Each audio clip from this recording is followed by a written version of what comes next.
Welcome. My name is Molly Linehan Belcher. I am part of the committee to celebrate the World Refugee Day here in West Virginia. I am coordinating this or helping to coordinate this with Catholic Charities Migration and Refugee Services. We have here today a number of people who are going to have a conversation that we're looking forward to. We have Mr. Sirki Diabate, who will share with us his story of coming to the United States. Yes. Thank you. And then a couple of Charleston Catholic students, Ben Carew, who is a 6th grader at Charleston Catholic, and Julia Bali, who is a 7th grader at Charleston Catholic. We're really glad that everyone is here together, and so thank you. Thank you. Thank you. So I'll let you begin. I think, Julia, you have a question for Mr. Diabate. What country are you from, and when did you first come to the United States? Thank you, Julia. I'm from Côte d'Ivoire, known by most Americans as the Ivory Coast. And I came into United States in 2007 as a refugee. Why was your home country not safe? Well, it was not safe because in the fall of 2002, I was a freelance writing in a biweekly newspaper, and the political atmosphere was not that peaceful because there was the rebel attack against the regime back then. And in that newspaper, our top editorial was to defend, people that are powerless and kind of expose, what the government was not doing right. And that is where we pretty much got in trouble. Describe your journey fleeing from the Ivory Coast to Ghana. Okay. Yes. What exactly happened is, as I said, we work in a biweekly newspaper. That's where I used to work, and some articles, especially about the cocoa farmers. I don't know if you know, the Ivory Coast is the first worldwide producer of cocoa, and those farmers that work with cocoa were frustrated because with the regime back then, I'm not talking about the incumbent regime, I'm not talking about the actual regime. With the regime back then, they were not happy because each union was giving its price. And that price that was given to each union was not reflecting what each individual farmers wanted, so that they can have money to take care of their family. So there were a lot of frustration. We talk about that. There was also this sense of political propaganda as to excluding, a certain category of citizens not to vote. So we criticize all that. And it was not easy because that started in 2002. There's a lot of other stuff. Maybe I may not get into too much detail, but I was beaten.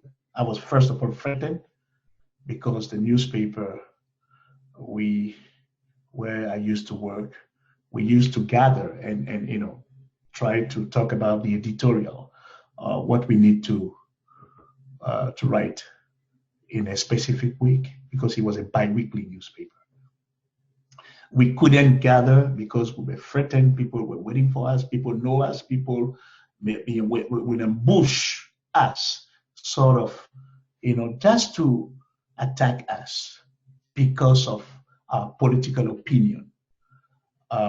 They didn't like that. So I tried to resist because 10, 15 years, 20 years back, I was younger than that. I was younger. I was not afraid because I believe in what I I was doing, freedom of expressions, freedom of the press.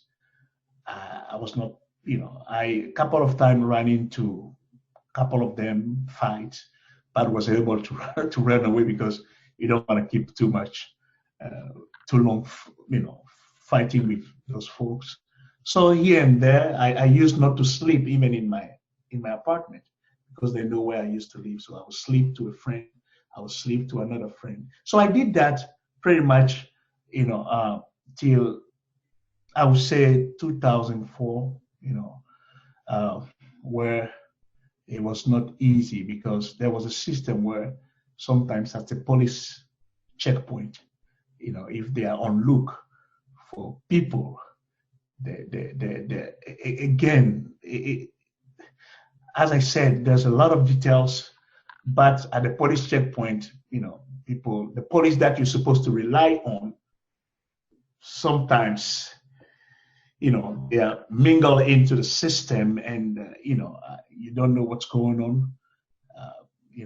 So I was in a taxi, I was in a transportation vehicle when I was called to get out of it or get out of the vehicle, and I was not reproaching myself anything, so I stayed there. I said, "What's going on? So did I steal something? Do you want to take me to the police station?" I was rather even eager to go to the police station,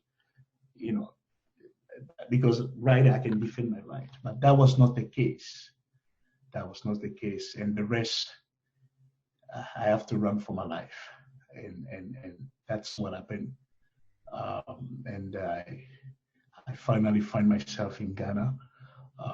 It was not easy. If you look at the map of the Ivory Coast, Ghana is located in the southeast of Abidjan, which is the economic capital. And where I used to live, or where the incident took place, it took only 8 hours a road to get to Ghana. But it took me 2 to 3 weeks because I lost confidence in anybody. I was afraid. I have to walk in the bush, protect my life, hide whenever there's a police checkpoint. But again, as I said, all this detail cannot be put out, but I think I got in Ghana safely, but exhausted, tired, without anything. That's what happened. How would you define who is a refugee? Let me give the historical background of a refugee first. The 1951 Geneva Convention that declared the refugee status took place in Switzerland. The Geneva Convention on the Status of Refugee was thus agreed by the United Nations Conference on July 25th, 1951. Following 3 years of discussion, it was ratified in 1954, amended with new protocol in 1967, and today has 145 signatories that can receive refugee. So this is the historical background. So the Geneva Convention of 1951, that's where everything started. Who is a refugee? A refugee is somebody who, owing to his well-being, well-founded fear of being persecuted for reason of race, religion, nationality, politics, or membership of a particular social group or political opinion, is outside of the country of his nationality and is unable, or owing to such fear, is unwilling to avail himself to the protection of that country, or who, not having a nationality or being outside of his former country or habitual residence, as a result of such event, is unable to return back to his country. So this is a refugee. While you waited for your case to process, did you reside in a refugee camp or were you an urban refugee? I was in an urban refugee, and the reason being, I told you earlier that I got to Ghana. As I said earlier, there's some details about a good friend.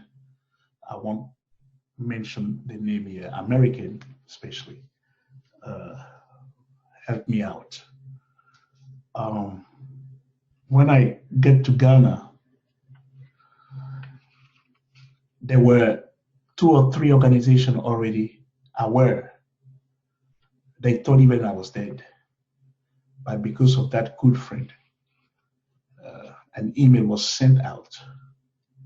When I get there, I was able to get in touch with those organizations and stay there because the incident for me took place in 2004, and I was able to be in Ghana from 2005 to 2006. And those specific organizations got in touch with me and started taking care of me. And the reason I was an urban refugee staying in town, in the city, is when all this was set up with connection, the Rory Peck Trust, it's an organization in London, England, used to assist me. The Canadian Journalists for Freedom of Expression also used to assist me. So that fund was being sent to Media Foundation for West Africa. It's an organization in Ghana. So that took care of me, was able to rent an apartment downtown. So, and I stayed there. And they gave me a position while my process was going on at the US Embassy. So I was an urban refugee. The difference between an urban refugee and a refugee in a camp is I used to have my own apartment. I will go out in the morning to town. I'll come back, I got my key, and I was safe because nobody knew where I used to live. All that was part of my safety. But being in a camp, it's under a tent, crowded people. It's difficult, that life. Even when food is brought, you gotta rush and get a bag of rice. If it rains, it's difficult. If it doesn't, the weather is warm. We're talking about Africa. So, but we all go through the same process. For instance, I know people that were in the camp went through the UNHR, United Nations High Commission for Refugee in Accra. So that is the difference. But in my case specifically, I was fortunate to go through the United States Refugee Coordination Agency. I don't know if you're aware about that, but the US State Department has that agency in almost, not everywhere, but in country where political instability may occur. So they have this refugee coordination agency. So I was able to get in there, and I was able to explain in detail what happened to me. And based off my statement, investigation was done, and I was called a few weeks later. That is true, what's going on. And from there, they start processing my file.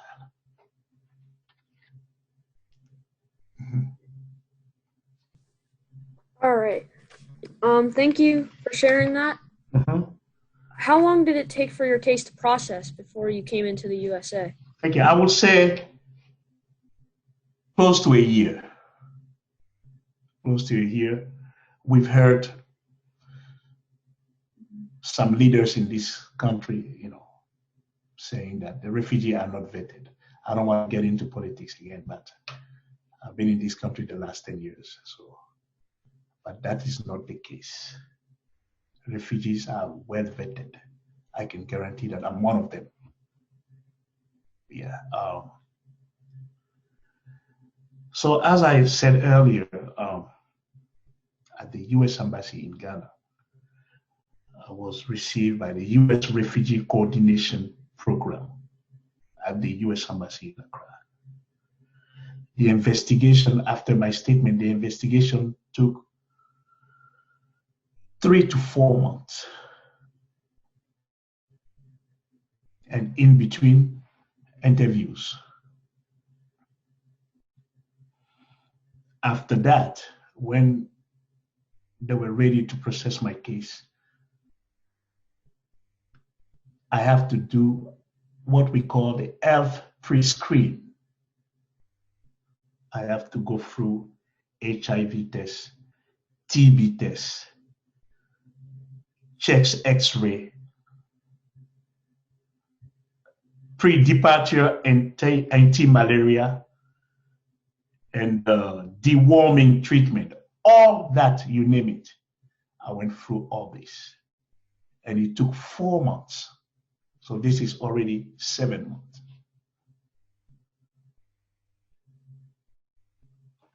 After that, I received my notice of eligibility for resettlement. When I received that, that's been that, hey, we accepted you, United States. And let me put it that way. Till the recent years, under different administration, I think the US, each country, Australia, Europe, in Europe, most countries, as I said, based on Geneva, the 1951 Geneva Convention at the United Nations for Refugee Studies, each country gave a number of refugees they're supposed to receive each year. And the US was 100,000.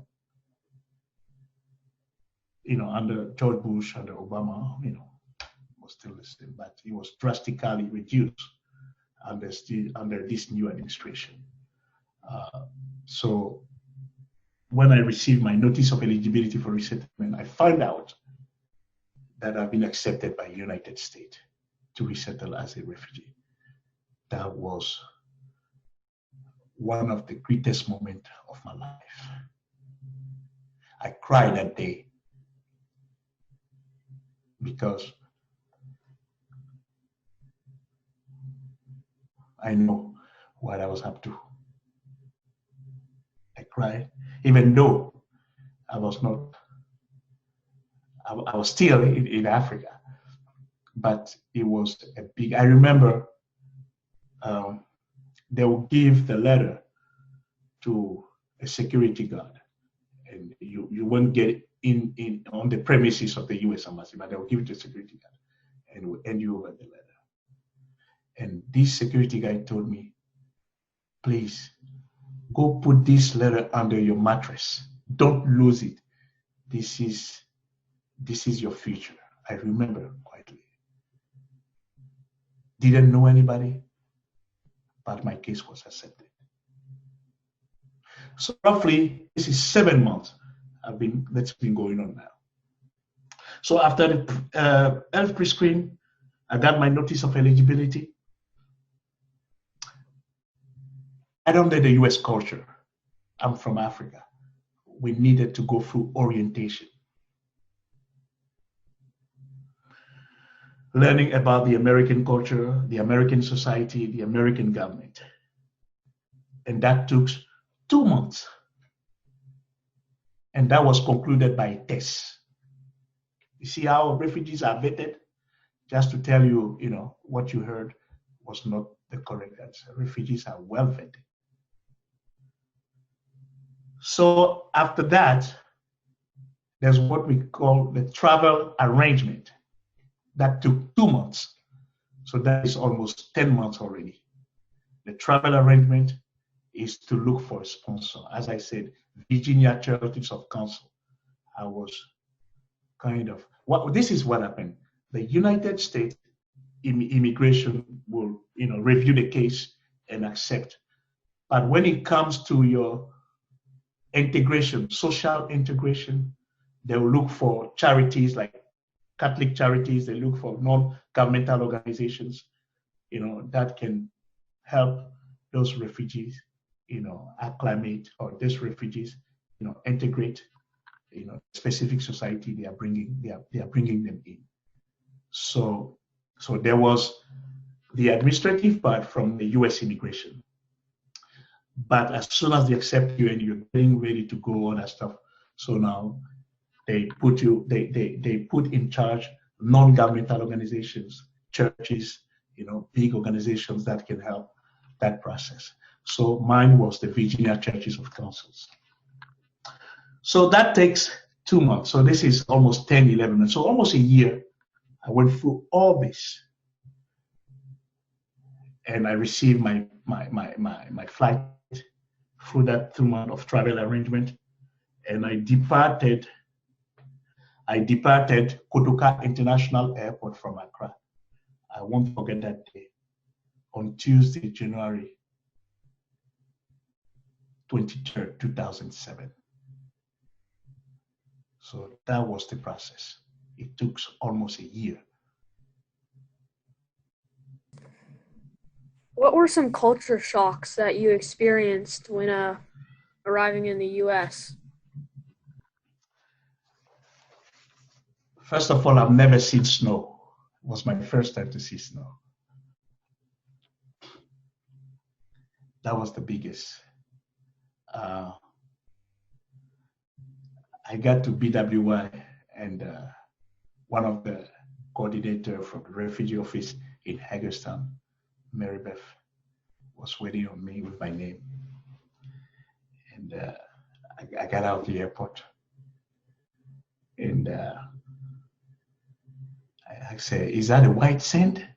She said, "No, Sirki, this is snow." I always tell people, there's a word out there, you still need to be mindful of other people, of the word out there, because you don't know what they go through anyway. But that was my first cultural shock. The second one, you remember, I came in 2007, which was the end of George Bush Jr. presidency at some point. And there was a new election, coming the year to come. So I was at a friend's house, and it was CNN back then. I mean, CNN exists, or still exists.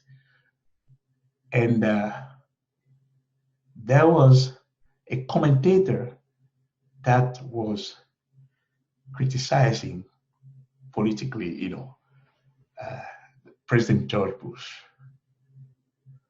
I got so scared. I asked my friend if this woman is not going to be killed because she's criticizing the president. Understand here that where I'm from, you cannot even talk about the president. That I couldn't understand that. That was the mindset. So that was the second cultural shock to me. And my friend Sirki, chill, take it easy, don't be afraid. She can even say worse. This is America. That is what we call the freedom of expression, freedom of speech. From that day, I understood that I was in a great country and that I was going to make it. So that was the second cultural shock. What is your biggest accomplishment since coming to the U.S.? My education. Because what happened to me, I always tell people, how can leaders, what happened to me and what is happening around the world in developing countries, or countries that are at war, or countries that are in civil war, because there's a lot going on, or countries where there's famine. I ask myself one question. When you look at those leaders, some of them went to school in the US, some of them went to school in Europe in great universities. But once they got this leadership position, they don't treat people well. They don't work for people. They don't work in the interest of people. So, and I went through that by just criticizing what the government was doing. I went through that ordeal. I went through that hardship. So one of my things, as soon as I get here and realize that with my refugee status, getting my working permit, getting my green card, I was eligible for federal loan to go to school. I told myself, I will go to school. Despite I was already educated, I will get my degrees and my bachelor degree, my master's, till my PhD, and see what is it like if one day I get into leadership position back in Africa, if I won't care for people. So that was one of the biggest opportunity, education for me. My education, yes. You feel like you were able to foster a sense of community and home in the United States? And if so, who or what helped in that formation? Yeah, a sense of community, because I understand that I'm a refugee. I came here, people even that I don't know took care of me, integrate me into the society, and this country offered me what I am today. I could have been in a shallow grave there with my bones had I been killed, but maybe God didn't want that. So through that process and through what I went through and being welcome in this country, I think what led me to create that sense of community is the love of your neighbor. It's the understanding of somebody different than you, because we are all human beings. Is the foundation of understanding where people are from. As I said, there's another word out there. As you and I, we are sitting here through Zoom doing this interview, Ben, do you know there's some people, they haven't even had food for the last 48 hours? There are, if you check it out. So that sense of community was an obligation for me, and it has helped as my journey goes on in this country. And by the way, through all this process, let me point that out, that once I was resettled here, I was told that, in a matter of 4 or 5 years, I can be a U.S. citizen. Okay. So when I got here, there was another process again. Was that, as soon as I got here, within 3 months, I got my working permit. Of course, the refugee office in Charleston back then was coordinating all that. And within a year, I got my green card. 2011, I got a mail that, I could file for citizenship. And I filed for my citizenship. And I went through the process, the biometric, all that stuff.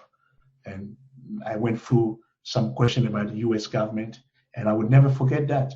The 3 questions, they say, who was the first president of the United States? I responded, George Washington. They asked me how many congressmen there are in the US Congress. I say 435. And so how many Senate? 100 senators. That was it. And there was also other step. And I remember those because these are moments that are unforgettable in my life. I became a citizen. So I became a citizen, on July 20th, 2012. What do you miss the most about your home country, and what do you love the most about living in the United States? Okay, so what I miss a lot, my home country, is, African family. It's very important. I miss my brothers and sisters. I miss when we used to gather in the sand, play soccer. That was the real sense of love. And of course, there's a saying: a piece of wood would have lasted into the river will never turn to be a crocodile. Be yourself. That's the point I'm trying to make. Be yourself. So I miss that particular way of African kids, young people playing together, as I mentioned earlier. What I miss more here is just that this is the country, and I will never forget, and I'll write a book about that. United States. This is the country that saved my life. This is the country that gave me opportunities, especially opportunities. This is a country that is mine now. And this is a country that will help me be a voice so that what happened to me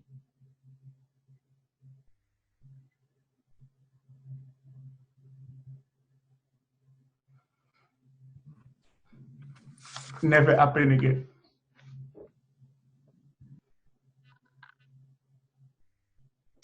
Excuse me, I get emotional a little bit. We're grateful that you're willing to share this story with us. Thank you. As to what I can tell about the general public about the refugee, a refugee is a person that is in a distress. A refugee is a person that is coming from a long way. And in that way, that long way, that refugee went through a lot. He could have even she could have even lost a life. So the refugee are people that are persecuted. The refugee are voiceless people that need help. the refugee are good people, but just that they were not treated well by their government system. So understand them whenever you see them. Is there anything else you would like to tell us about your journey as a refugee to the U.S. and your life in the United States? Yes, I've said it even during the different questions that you asked me. It's the lesson learned. What did I learn through that journey? That journey, I learned love. I learned caring about other people. I told you earlier that after my education, I went to Hagerstown Community College. I got my associate degree in political science. I transferred to Shepherd. I got my bachelor degree in 2014 in political science. And in 2016, got my first master degree, MBA. And I'm just finishing my second master degree, the CSDA, College Student Development Administration. So, and I ended up, getting hired by Shepherd, working with international students. What I've learned through my journey till that point today is I wish the word was caring. Thank you. Thank you, Mr. Diabate, for sharing your journey with us. Yeah, thank you so much. Thank you. Yes, we thank you so much for taking the time with us and helping us to get to know you and your story, because I know your stories is just one story, but there are many stories that we need to be aware of as we remember and celebrate World Refugee Day. So thank you so much. Thank you. Thank you.